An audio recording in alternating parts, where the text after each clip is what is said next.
Et je vais donner la preuve. Ouvrons nos Bibles dans Genèse chapitre 2. Pour voir si réellement nous sommes dans la volonté de Dieu dans ce que nous faisons. Suivez-moi attentivement les frères et sœurs qui sont venus nous rendre visite. Même les frères et sœurs de cette église. Nous sommes en train de nous intéresser tous. Genèse chapitre 2. D'abord, j'ai lu au verset 18. Et je vais sauter pour lui le verset 21 jusqu'à 24. Verset 18, écoutez. Genèse chapitre 2, verset 18. L'Éternel Dieu dit. Ce n'est pas le pasteur a dit. Ce n'est pas Frère Branham a dit. Ce n'est pas un grand-père a dit.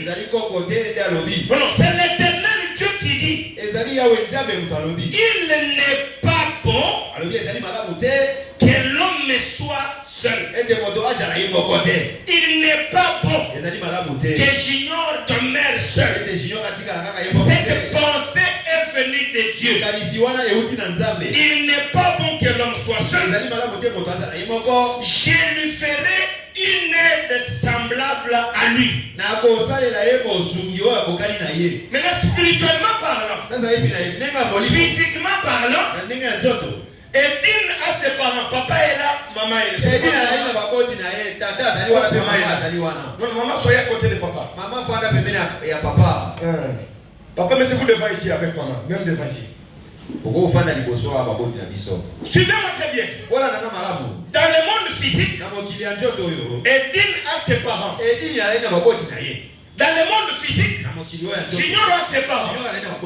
Mais selon Dieu, Edine n'est pas sorti de cette mère et de ce père. Aujourd'hui, nous comprenons le mystère de d'où Edine est sorti. Edine est sorti de Frère Junior. Amen. Est-ce que vous comprenez ça bien? Est-ce que vous comprenez ça très bien? Mais je vous dis, réalisons la parole. La parole dit ceci. 18. L'Éternel Dieu dit, il n'est pas bon que l'homme soit seul. Je lui ferai une aide semblable à lui. Qui a fait l'aide? D'abord, qui a eu la pensée? C'est Dieu. Il n'y avait personne. Dieu seul qui a eu la pensée. Et il a fait une aide semblable à Junior pour remplacer X par sa valeur. Maintenant, verset 21 jusqu'à 24. Alors l'Éternel Dieu fit tomber un profond sommeil sur Junior. Parce que quand j'ai dit qu'Edine est sorti de Junior, j'ai vu les gens me regarder d'un regard exceptionnel.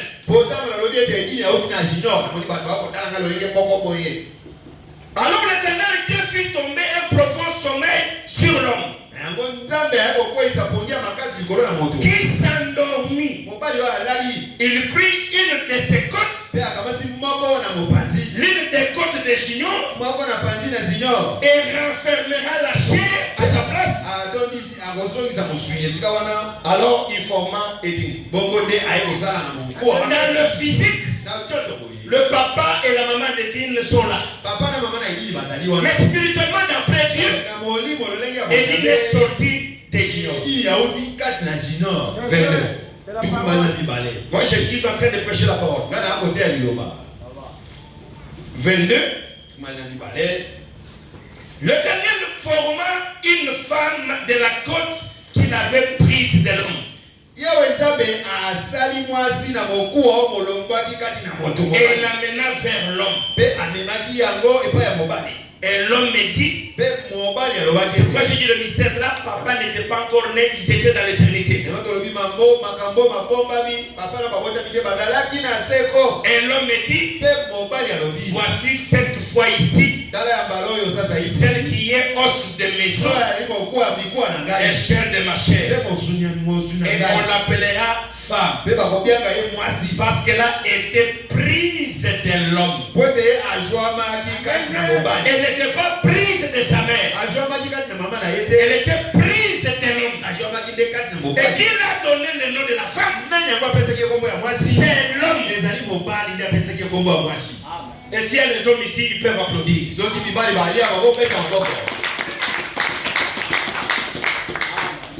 Est-ce que vous êtes là? Je vous ai montré d'où est venue la femme. C'est pourquoi nous qui avons des filles, toi qui as une fille, l'enfant est pour toi. Mais le mariage vient de Dieu. Le mariage est de Dieu. Fais-le selon sa volonté. Et c'est Dieu qui avait consacré le premier mariage. Un soi-disant grand prédicateur de cette ville. Il a dit, montrez-moi dans la Bible là où on avait béni un mariage. Dans la Bible. Or que c'est Dieu qui avait béni le premier mariage. Et c'était dans le jardin d'Éden. Là où Dieu avait béni le premier mariage, c'était le couple Adam et Ève. Et aujourd'hui nous répétons la scène avec Edine et Junior. La preuve est dans Genèse chapitre 1er, versets 27 et 28. Écoutez comment Dieu a fait dans le jardin d'Éden. Genèse chapitre 1er, verset 27 et 28. Dieu créa l'homme et la femme. Dieu créa l'homme à son image.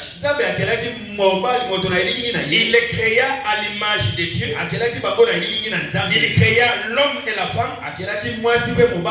Dieu le bénit. Applaudissez le Seigneur. C'est Dieu qui a béni le premier mariage. Et c'était dans le jardin d'Éden. C'est pour vous dire que le mariage est sacré. Le mariage est du vin. Maintenant, je vais entrer dans la partie très essentielle maintenant. Pourquoi la sœur est voilée?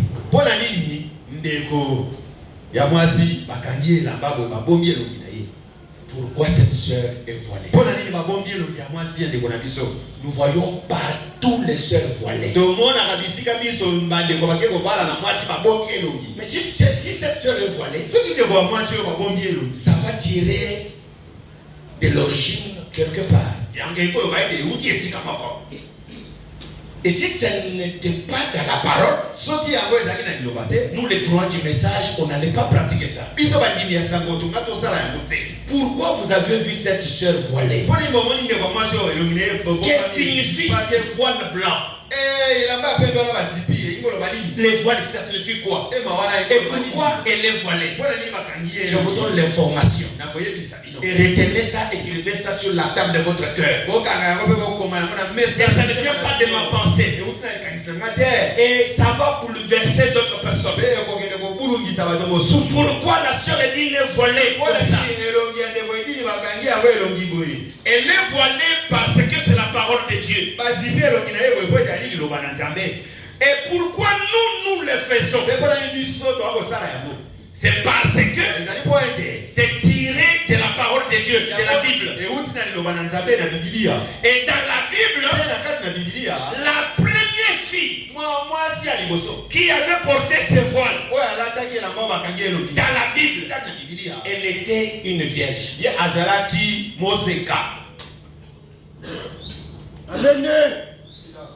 Alors nous sommes comme si on avait au soutien.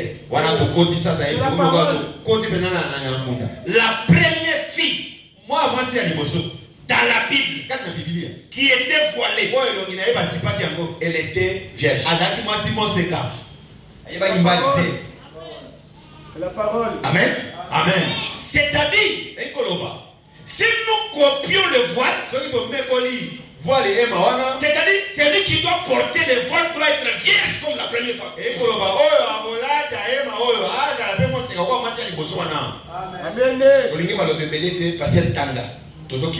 Oh, pasteur, lis pour nous. On est en train de descendre. Est-ce que vous êtes là? Vous allez.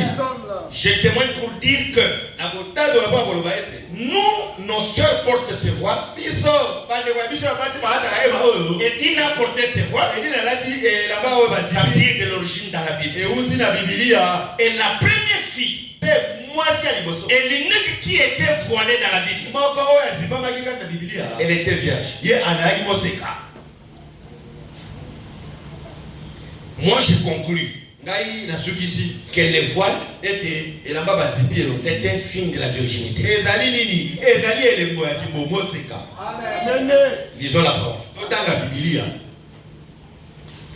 Nous sommes dans Genèse 24. Genèse chapitre 24. Parce que nous ne pouvons pas imiter quelque chose avec son contraire. Genèse chapitre 24. Verset 12 jusqu'à 16. C'était l'histoire de Rebecca et Eliezer. Et je commence par corriger. Chez nous, dans le message, il n'y a pas de parrain. Non, non, chez nous, il y a Eliezer. Pourquoi moi je ne crois pas aux parrains? Ce sont des pensées des gens qui ne sont pas la parole. Genèse 24, verset 12 jusqu'à 16. Et il dit, l'Éternel, ça c'est l'Eliezer qui parle de Damas. Et il dit, l'Éternel Dieu de mon Seigneur Abraham, fais-moi, je te prie, rencontrer aujourd'hui ce que je désire. Et ai-je de bonté envers mon Seigneur Abraham. Voici, je me tiens près de la source d'eau. Et les filles des gens de la ville vont sortir pour puiser l'eau. Que la jeune fille à laquelle je dirai, c'était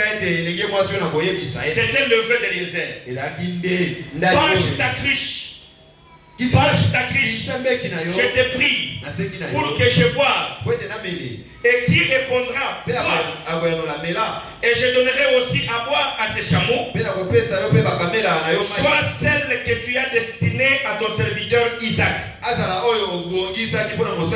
Et par là, je connaîtrai que tu uses de bonté envers mon serviteur, mon Seigneur. Il n'avait pas encore fini de parler qu'est sorti sa criche sur l'épaule, Rebecca, né de Bethuel, fils de Milka, femme de Nacor, frère d'Abraham. C'était une jeune fille très belle de figure. Elle était vierge et aucun homme ne l'avait connue. Elle descendit à la source, remplit sa criche et remonta. Elle était vierge, elle était belle de figure et aucun homme ne l'avait pas encore touchée. Virgule, allons-y au 56. D'abord, vous comprenez qu'elle était vierge. Aucun homme ne l'avait pas encore touché. 56 jusqu'à 65. Oh, nous aimons la parole. Beaucoup de pasteurs sont ici pour garder les croyants dans l'église. Ça ne chasse pas les croyants. Mais faisons les choses selon la parole. 56. Il leur répondit. Ça, on a commencé à poser la question à Rebecca. Ça, c'est séparé. C'est-à-dire les parents de la sœur Edine posent la question à la sœur Edine. Il leur répondit. Non, ça c'est les gens qui répondent. Je ne me retardais pas. Ne me retardez pas. Puisque l'Éternel a fait réussir mon voyage. Laissez-moi partir et que j'aille vers mon Seigneur. Alors il répondit, appelons la jeune fille et consultons-la. Ils appelèrent donc Rebecca et lui dit, veux-tu aller avec cet homme? Je peux prendre la place de papa. Veux-tu aller avec cet homme? Papa. Edine a beau bien l'ingake. Edine est abandonné. Il faut on va le sikanaye. Le bien de prendre la place d'Edine. Applaudissez le Seigneur.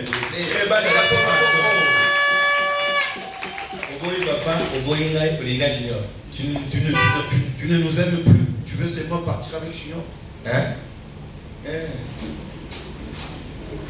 Et ce que Rebecca avait dit aussi. Elle a dit, je vais partir avec lui. Je vais vous laisser. Oh Jésus. Oh Jésus. Je m'attends à ce qu'on me laisse encore, Seigneur. Tellement que j'ai beaucoup de filles ici. 56. Nous sommes 50 combien? Et ils laissèrent partir Rebecca, leur sœur. Et sa nourrice avec les serviteurs d'Abraham et ses gens. Ils bénirent Rebecca et lui dit à notre sœur, puisses-tu devenir des milliers de myriades et que ta postérité possède la porte de ses ennemis. Rebecca s'éleva avec ses servantes. Elles montèrent sur les chameaux et suivèrent l'homme. Et les serviteurs amena Rebecca et partit. Cependant, Isaac était revenu du puits de la caille Roy.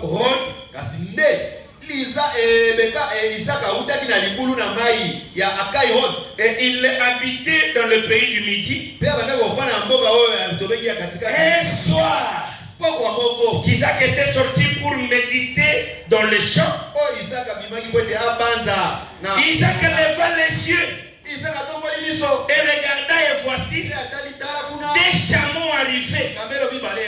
Rebecca leva aussi les yeux, vit Isaac de loin, et descendit de son chameau. Elle dit au serviteur, qui est cet homme qui vient dans les champs à notre rencontre? Et le serviteur répondit, c'est mon Seigneur. Alors elle prit son voile et se couvrit. Amen. C'est la Bible, c'est clair. Alors la Vierge prit son voile. Elle fait quoi? À part celui-ci dans la Bible, personne ne s'est voilé. La fille qui s'était voilée, vierge ou bien non vierge. Et regardez aujourd'hui dans les églises. Même les soi-disant pasteurs, ils se marient à des filles de Florets. Ça ne nous engage pas. Mais voilé. Le voile a été porté par Rebecca. Et la dame qui était vierge. Et si Edine a porté le voile, devant Jean Kaba avec la Bible, c'est-à-dire elle est vierge. Applaudissez le Seigneur pour ça. Comment on a le droit de péter? J'ai dit applaudissez le Seigneur pour ça.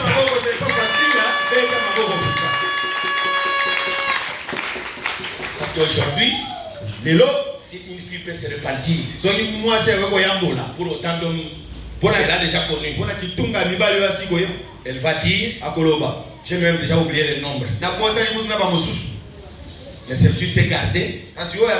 On dit applaudissez, tu as des soucis pour applaudir. Applaudissez le Seigneur pour ça. Et tu mérites mon cadeau. Que le Dieu du ciel te bénisse richement. Que tu sois heureuse dans ton mariage. Que tu sois dans la paix. Je me suis consacré pour ça et Dieu va te bénir. Jean Kaba avec la Bible. Avec une sœur voilée. C'est-à-dire jauger, contrôler, jauger. Même si tout le monde me refuse, moi je dois garder ça. Amen. Amen. Mais je ne vais pas vous laisser dans les embrouillements. Il y a d'autres personnes, ils ne veulent pas que son mariage soit public. Parce qu'elle consacre moi dans le bureau. Parce que le mariage du bureau a deux facettes. Quelqu'un qui veut faire des choses sacrées et cachées. Ou bien, parce que quelqu'un qui a déjà connu les hommes, on n'a pas dit qu'il n'a pas le droit d'être consacré. On n'a pas dit ça.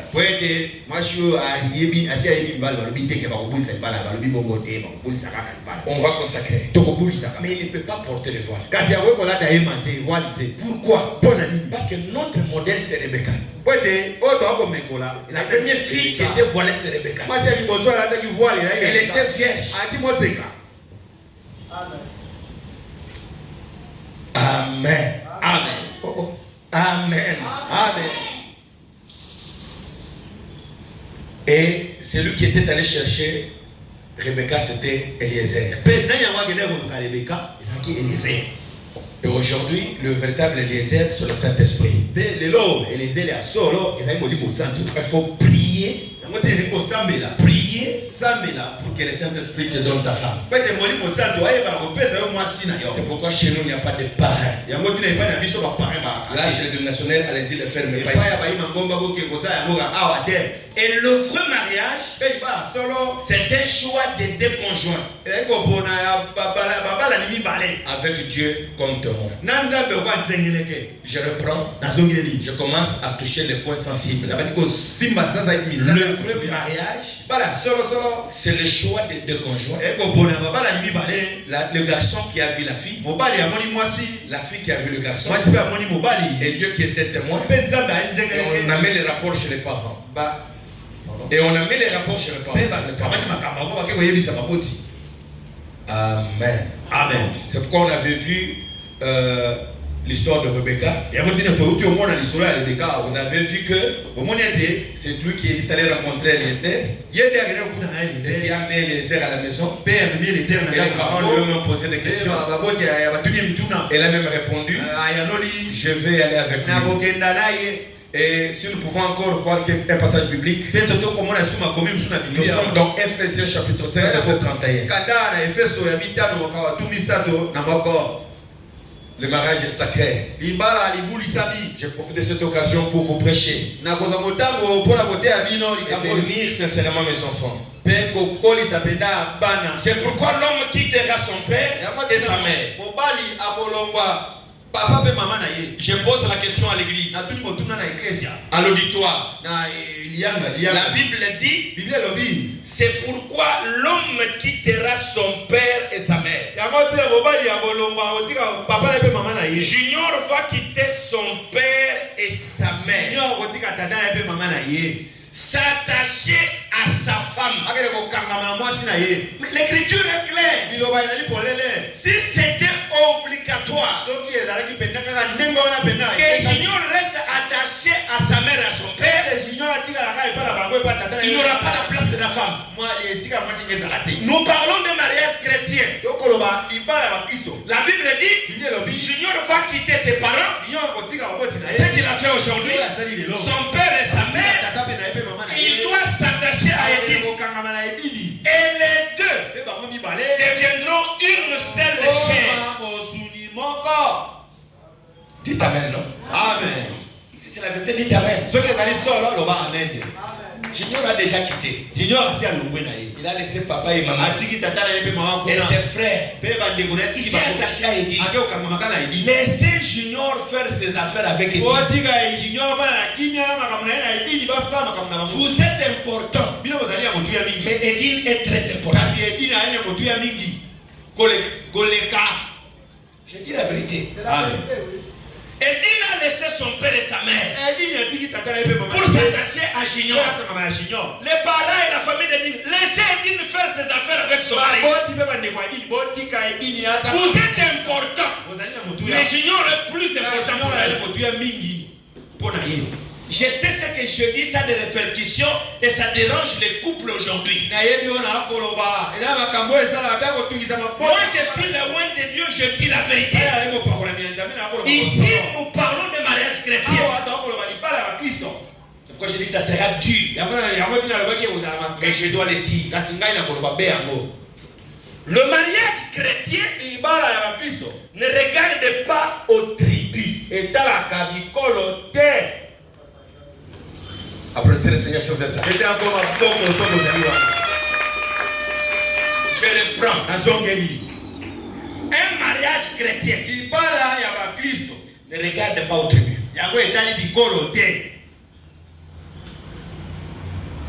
Pas aux coutumes. Le mariage chrétien regarde à la nouvelle naissance. Je reprends. Les chrétiens se marient entre chrétiens. Mais les tribalistes se marient entre tribus.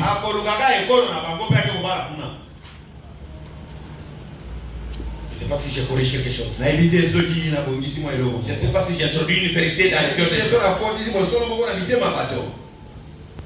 Et je préparais des écritures pour vous éclairer.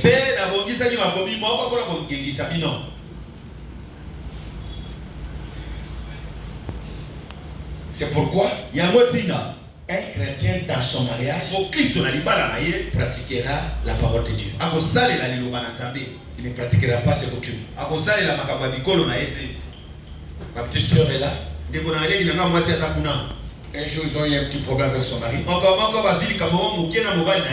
Quand son mari est venu, j'ai parlé avec lui. Je lui ai dit, ne traitons pas les problèmes de mariage avec des pensées coutumières. Non, le mariage. On tranche les problèmes du mariage avec la parole de Dieu. Et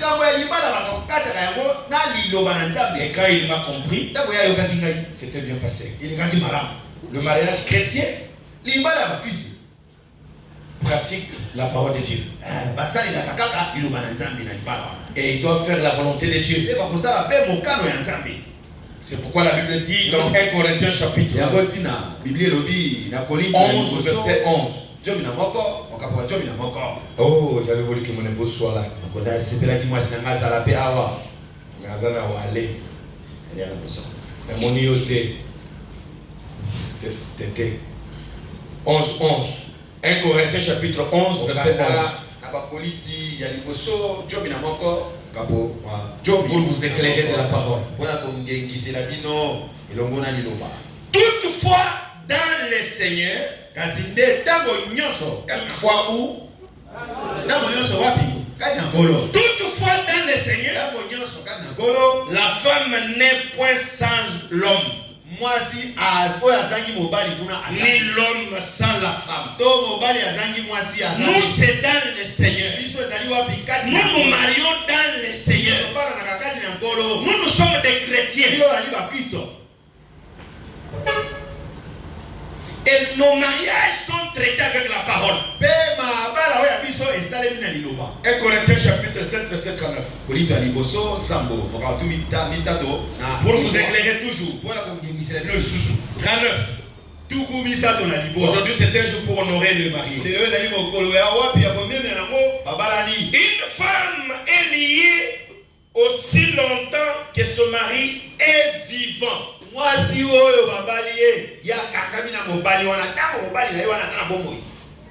Pour les chrétiens, une femme est liée à son homme aussi longtemps que l'homme est vivant. Quand l'homme ici est vivant, la femme ne peut pas épouser notre homme. Mais si le mari meurt, elle est libre de se marier avec qui elle veut. Est-ce que vous comprenez ça? Dans le Seigneur, il n'y a pas de lien après la mort. Seulement que ce soit dans le Seigneur. Je ne veux pas souhaiter ça sur mes enfants. Mais je donne un exemple. Dès que l'homme fait, le médecin déclare il est mort. La femme est libre. Ça ne demande même pas qu'on enlève les bagues. Elle est déjà détachée. Si la femme fait, on est déjà libre. Il n'y a pas de cérémonie dans le Seigneur. Je vous donne les principes de notre Seigneur. Il y a beaucoup de gens qui trompent, qui sont dans le Seigneur, et en train de faire les coutumes. Galates chapitre 3, verset 28.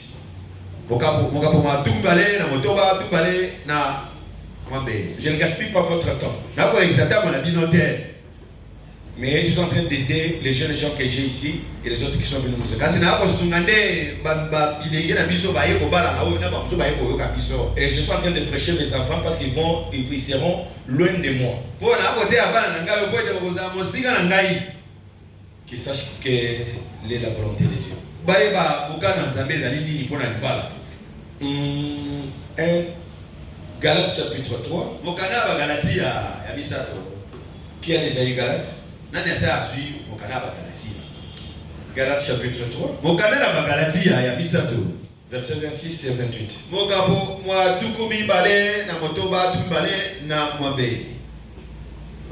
Galates. S'il vous plaît, Galates.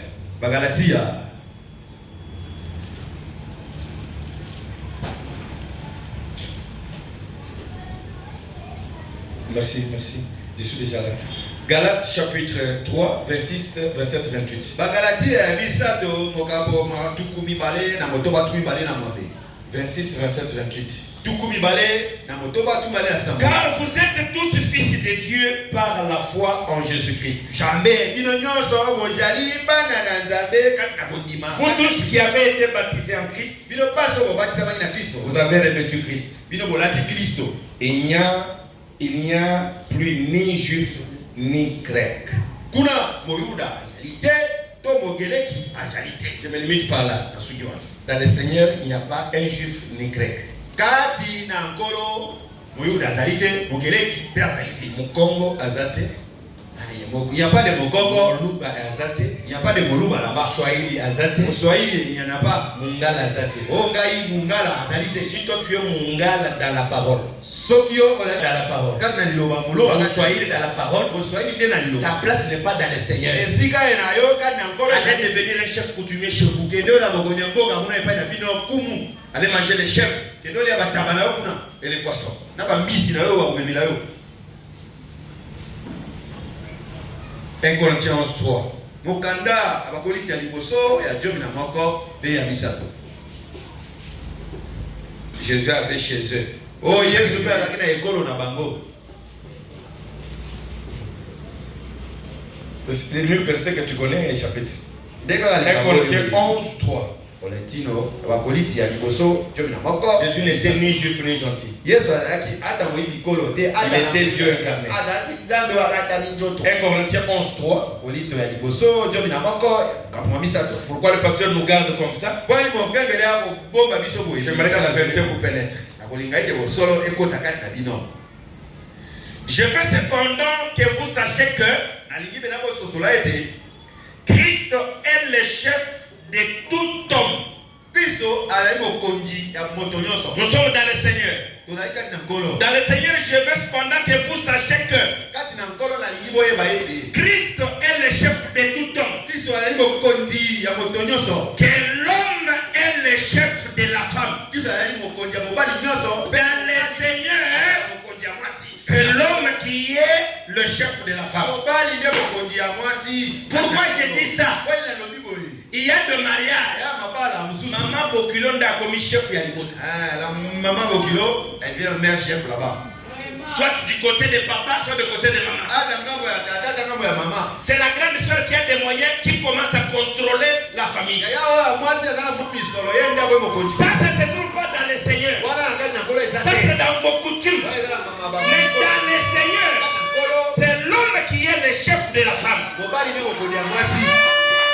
C'est-à-dire, un papa chrétien et une maman chrétienne, que ce soit du côté de l'homme, que ce soit du côté de la femme, quand vous avez besoin de la soeur, demandez son époux. Oh, chérie, comment ça va? Oh, ma chérie. Est-ce que je peux voir la sœur d'une demain chez moi? C'est ça. Les parents qui respectent leurs enfants dans le Seigneur. Junior arrive à la maison. Elle n'est pas là. Elle est partie où? La tante de Junior l'a appelé. La tante l'a appelé. Il a dit vite soyez ici. Non, non, ça ne se fait pas comme ça. Dans le Seigneur, les chefs de l'île. Et ça, c'est mec qui a été. Et ce n'est pas son c'est mec. Son beau-frère, non. C'est frère Junior. Amen. Et ça, que Dieu vous bénisse.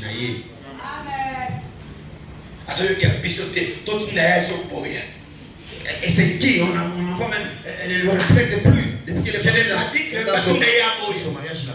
Mais le chef de cette femme, c'est son mari. Ça, c'est dans le Seigneur. Ou même pour que vous soyez dans mon coutume. Peut-être que c'est dans les coutumes. Je ne sais pas. Maintenant, vous comprenez que mon message est important. Et ça va donner de l'équilibre. Mais la femme doit respecter la famille de son mari. Et l'homme doit respecter la famille de sa femme. Parce que s'il n'y avait pas cette famille, tu n'allais pas trouver cet homme. S'il n'y avait pas cette famille, tu n'allais pas trouver cette femme-là. Mais le chef de la femme, pour que le mariage marche bien, c'est l'homme dans le Seigneur. Mais dans le monde, il y a l'émancipation. L'égalité. Les 8 mars. Selon la conception congolaise, ce n'est pas pour nous les chrétiens. Mais pour la valeur d'une vraie femme selon ses attributs, nous sommes concernés. Dans le Seigneur, c'est l'homme qui est le chef. Si vous voulez voir, même le diable a voulu falsifier le mariage. Non, il a falsifié. Il a pris l'homme et l'homme. Même si dans le foyer il y a l'homme et l'homme, un homme va s'humilier pour devenir une femme. C'est pas ça. C'est ça. Le béné à moi.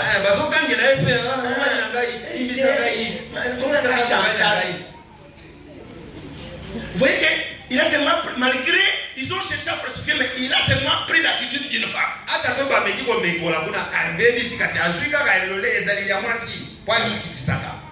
Dans le Seigneur. Et ce qui fait la force de mariage,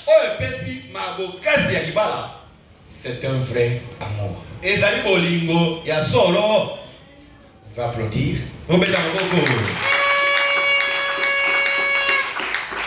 Ce qui fait la force de mariage, c'est un vrai amour. Surtout entre les deux conjoints.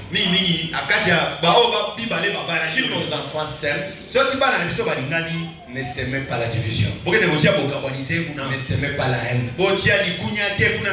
Laissons-les aimer. Accompagnons-le dans l'amour. Et ça qui fera la puissance et la force du mariage.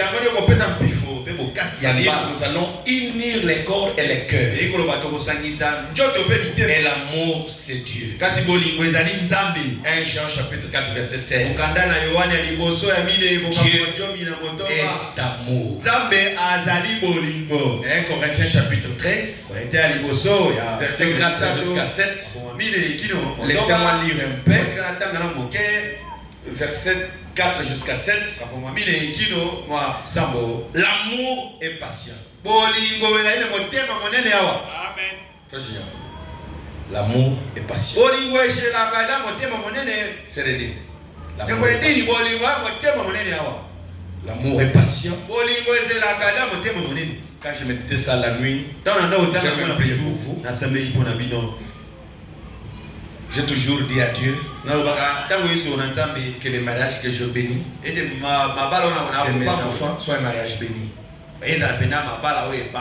Écoutez, l'amour est patient. L'amour est plein de bonté. L'amour n'est point envieux. L'amour ne s'invente point. L'amour ne s'enfle point. Et ce qui unit le mariage, c'est l'amour. L'amour patiente, l'amour tolère et souhaite toujours une bonne solution. Et c'est l'amour qui amènera l'homme à prier pour sa femme. Et c'est l'amour qui amènera la femme à prier pour son mari.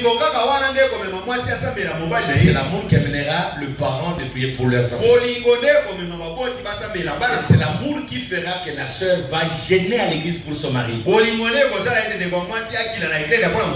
Le mari gêne pour sa femme. Nous recrutons, nous recevons les gens dans son message. Maman, je lui dis, il faut gêner pour ton mari. Il dit, priez pour lui. Priez pour lui. Non, je ne peux pas. Il parle en français. Aujourd'hui, le français a rendu des personnes impolies. Parce que le français prouve que quelqu'un est bien éduqué. Quelqu'un parle en français, il est génie. Moi, je ne peux pas. C'est la preuve qu'il est mal éduqué spirituellement. C'est la preuve qu'il n'a pas l'amour envers son mari. Une chrétienne digne de son nom doit prier pour son mari. Il doit prier pour sa femme. Il doit prier pour ses enfants. Et je vous dis, la force qui bénit le mariage, qui bénit les conjoints, c'est l'amour véritable et sincère. Et le mariage fait selon la parole. Et avec un amour sincère, c'est un mariage solide.